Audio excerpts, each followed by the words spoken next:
Welcome back to the Michigan Business Beat, brought to you on the Michigan Business Network. Chris Holman in our downtown studios. And we have who has been a frequent guest, but is going to become more regular. And that is David Silva Smith, founder and managing director for the Bitcoin Strategic Trading Fund, housed in Lansing, Michigan. And David, it's always good to see you. How you doing?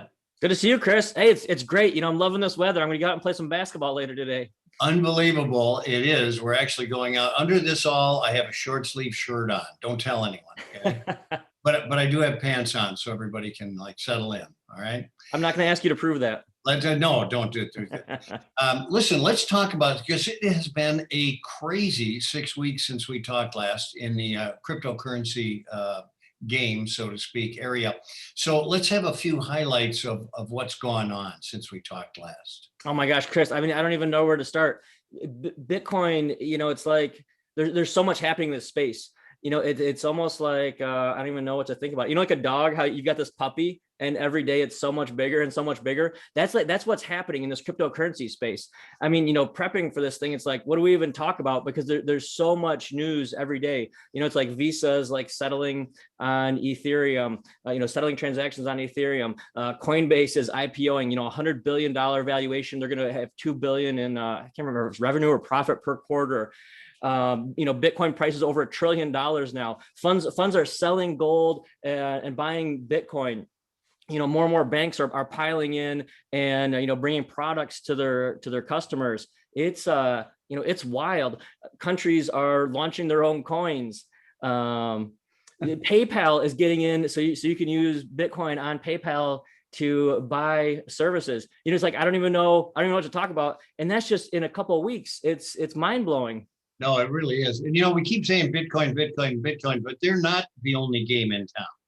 Yeah, that's right. Yeah, there's thousands of these coins, and it's really interesting because there's so much competition, and it's really great for people because the best one is going to win. People are going to gravitate to what works the best, and there's so much competition, and so it's a fight for who is going to provide the most value to all of us, and we're all going to benefit by having fantastic, amazing money.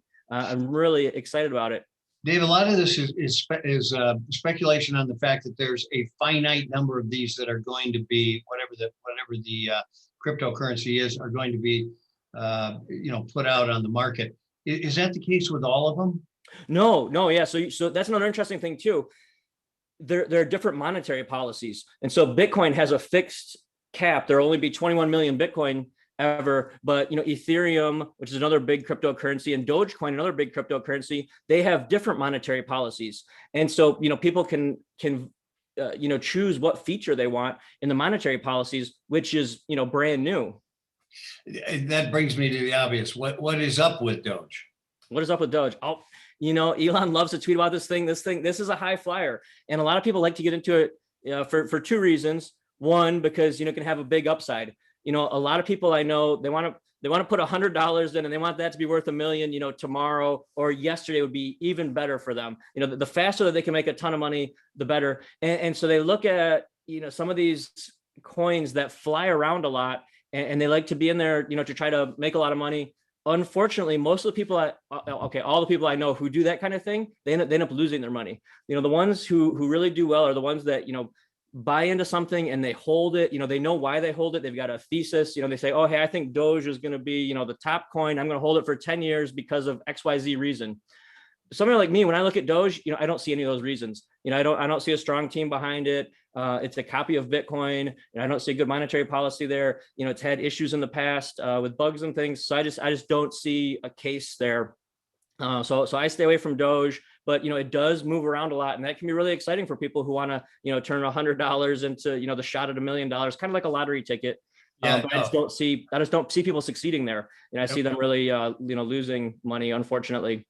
Well, it's that old guesswork, where is high and where is low, right? When to buy and when to sell. So we've heard a lot about governments researching and testing digital currency. How would this impact the cryptocurrencies? I think it'll be really interesting. I think China's the leader on this. I think last year in 2020, I think in Shenzhen, they started a really big test. And so I think they've been testing it for about a year now. And it'll be interesting to see what happens on the global stage.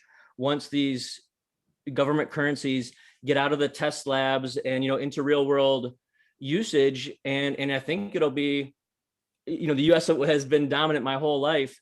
And, maybe somebody like China is going to take a shot and say, hey, maybe we can take a shot at being the world reserve currency of the world. And what does that look like? And how does the US respond? And really, I think the US is behind the game on this because, we're the top dogs. We haven't had to, compete, but all the big countries are all looking at this. They're probably all going to have their own digital coins in the next 5 to 10 years. They move a lot slower. I think the US, maybe started looking at this in like 2014 or something. They kind of move in decades versus, the space, is moving in days and weeks. So we'll see what happens there. And it'll be interesting, your point too, about, when these things launch, is it going to be good for crypto or bad for crypto? Yeah. I think a lot of people think these government currencies are going to come in and they're just going to crush crypto. But I think a lot of the features of cryptocurrencies, like the non-reversibility, they don't work for governments. It doesn't work for a government if like somebody steals $1 million from Chris Holman and the government's like, oh, we can't reverse that. So they need that reversibility in there. And then that breaks some of Bitcoin's features. Because if you got reversibility in there. Well, and Dave, as you know, it's all built on trust. So who's going to be trusted the most, right?